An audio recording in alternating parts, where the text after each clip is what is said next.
But in the bullshit department, a businessman can't hold a candle to a clergyman. Because I gotta tell you the truth, folks. I gotta tell you the truth. When it comes to bullshit, big time, major league bullshit, you have to stand in awe of the all-time champion of false promises and exaggerated claims, religion. No contest. No contest. Religion easily has the greatest bullshit story ever told. Think about it. Religion has actually convinced people that there's an invisible man living in the sky who watches everything you do every minute of every day. And the invisible man has a special list of 10 things he does not want you to do. And if you do any of these 10 things, he has a special place full of fire and smoke and burning and torture and anguish where he will send you to live and suffer and burn and choke and scream and cry forever and ever till the end of time. But he loves you. He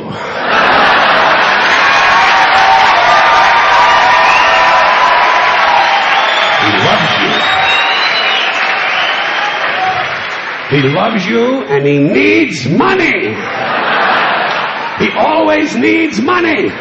He's all powerful, all perfect, all knowing, and all wise. Somehow, just can't handle money.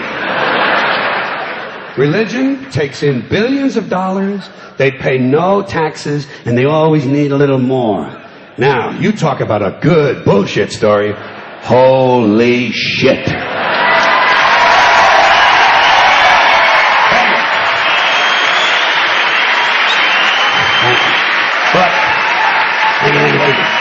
Thank you very much.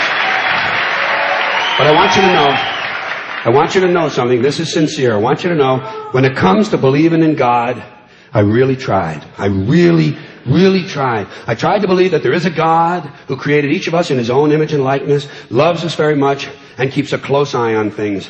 I really tried to believe that, but I gotta tell you, the longer you live, the more you look around, the more you realize something is fucked up. Something is wrong here. War, disease, death, destruction, hunger, filth, poverty, torture, crime, corruption, and the ice-capades.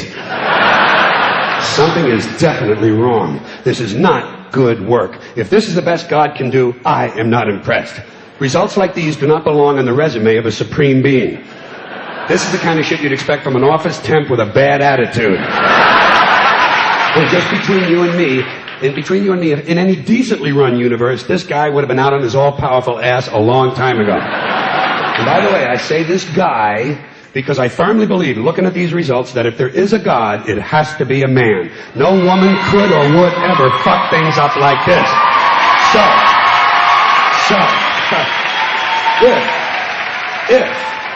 If there is a God, I think most reasonable people might agree that he's at least incompetent and maybe, just maybe, doesn't give a shit. Doesn't give a shit, which I admire in a person and which would explain a lot of these bad results. So rather than be just another mindless religious robot, mindlessly and aimlessly and blindly believing that all of this is in the hands of some spooky, incompetent father figure who doesn't give a shit, I decided to look around for something else to worship. Something I could really count on. And immediately, I thought of the sun. Happened like that. Overnight, I became a sun worshiper. Well, not overnight. You can't see the sun at night. But first thing the next morning, I became a sun worshiper. Several reasons. First of all, I can see the sun. Okay? Yeah. Unlike some other gods I could mention, I can actually see the sun. I'm big on that. If I can see something, I don't know, kind of helps the credibility along, you know? So every day I can see the sun as it gives me everything I need. Heat, light, food, flowers in the park, reflections on the lake, an occasional skin cancer, but hey, at least there are no crucifixions, and we're not setting people on fire simply because they don't agree with us. Sun worship is fairly simple. There's no mystery, no miracles, no pageantry, no one asks for money, there are no songs to learn, and we don't have a special building where we all gather once a week to compare clothing. And the best thing about the sun, it never tells me I'm unworthy. Doesn't tell me I'm a bad person who needs to be saved. Hadn't said an unkind word. Treats me fine. So, I worship the sun. But I don't pray to the sun. Know why? I wouldn't presume on our friendship. It's not polite. I've often thought people treat God rather rudely, don't you? Asking trillions and trillions of prayers every day, asking and pleading and begging for favors. Do this, give me that, I need a new car, I want a better job. And most of this praying takes place on Sunday, his day off. It's not nice, and it's no way to treat a friend. But people do pray, and they pray for a lot of different things. You know, your sister needs an operation on her crotch. Your brother was arrested for defecating in a mall. But most of all, you'd really like to fuck that hot little redhead down at the convenience store. You know, the one with the eye patch and the club foot. Huh? Do you pray for that? I think you'd have to. And I say, fine, pray for anything you want. Pray for anything. But what about the divine plan? Remember that? The divine plan. Long time ago, God made a divine plan. Gave it a lot of thought, decided it was a good plan, put it into practice. And for billions and billions of years, the divine plan has been doing just fine. Now you come along and pray for something. Well, suppose the thing you want isn't in God's divine plan. What do you want him to do? Change his plan? Just for you? Doesn't it seem a little arrogant? It's a divine plan. What's the use of being God if every rundown schmuck with a $2 prayer book can come along and fuck up your plan? And here's something else, another problem you might have. Suppose your prayers aren't answered. What do you say? Well, it's God's will. Thy will be done. Fine. But if it's God's will and he's going to do what he wants to anyway, why the fuck bother praying in the first place? Seems like a big waste of time to me. Couldn't you just skip the praying part and go right to his will?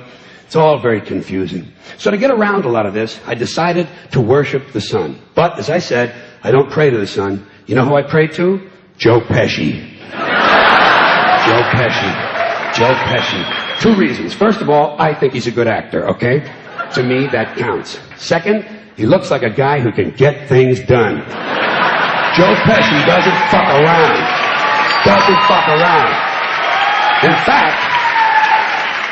In fact, Joe Pesci came through on a couple of things that God was having trouble with. For years, I asked God to do something about my noisy neighbor with the barking dog. Joe Pesci straightened that cocksucker out with one visit. It's amazing what you can accomplish with a simple baseball bat. So I've been praying to Joe for about a year now. And I noticed something. I noticed that all the prayers I used to offer to God and all the prayers I now offer to Joe Pesci are being answered at about the same 50% rate. Half the time I get what I want, half the time I don't. Same as God, 50-50. Same as the four-leaf clover and the horseshoe, the wishing well and the rabbit's foot. Same as the mojo man. Same as the voodoo lady who tells you your fortune by squeezing the goat's testicles. It's all the same, 50-50. So just pick your superstition, sit back, make a wish, and enjoy yourself. And for those of you who look to the Bible for moral lessons and literary qualities, I might suggest a couple of other stories for you. You might want to look at The Three Little Pigs. That's a good one. Has a nice, happy ending. I'm sure you'll like that. Then there's Little Red Riding Hood, although it does have that X-rated part where the big bad wolf actually eats the grandmother, which I didn't care for, by the way. And finally, I've always drawn a great deal of moral comfort from Humpty Dumpty. The part I like the best, all the king's horses and all the king's men couldn't put Humpty Dumpty back together again. That's because there is no Humpty Dumpty and there is no God. None, not one, no God, never was. In fact, I'm gonna put it this way. If there is a God, may he strike this audience dead. See, nothing happened. Nothing happened. Everybody's okay. All right? Tell you what. I'll raise the stakes a little bit. If there is a God, may he strike me dead. See? Nothing happened. Oh, wait. Got a little cramp in my leg. And my balls hurt. Plus, I'm blind. Oh, now I'm okay again. Must have been Joe Pesci, huh? God bless Joe Pesci. Thank you all very much. Joe bless you. Thank you very much. I appreciate it.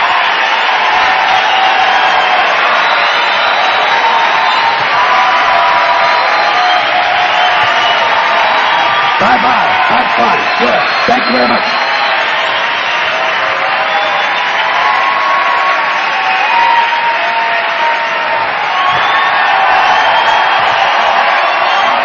Have a good time. Have a good time. Thank you.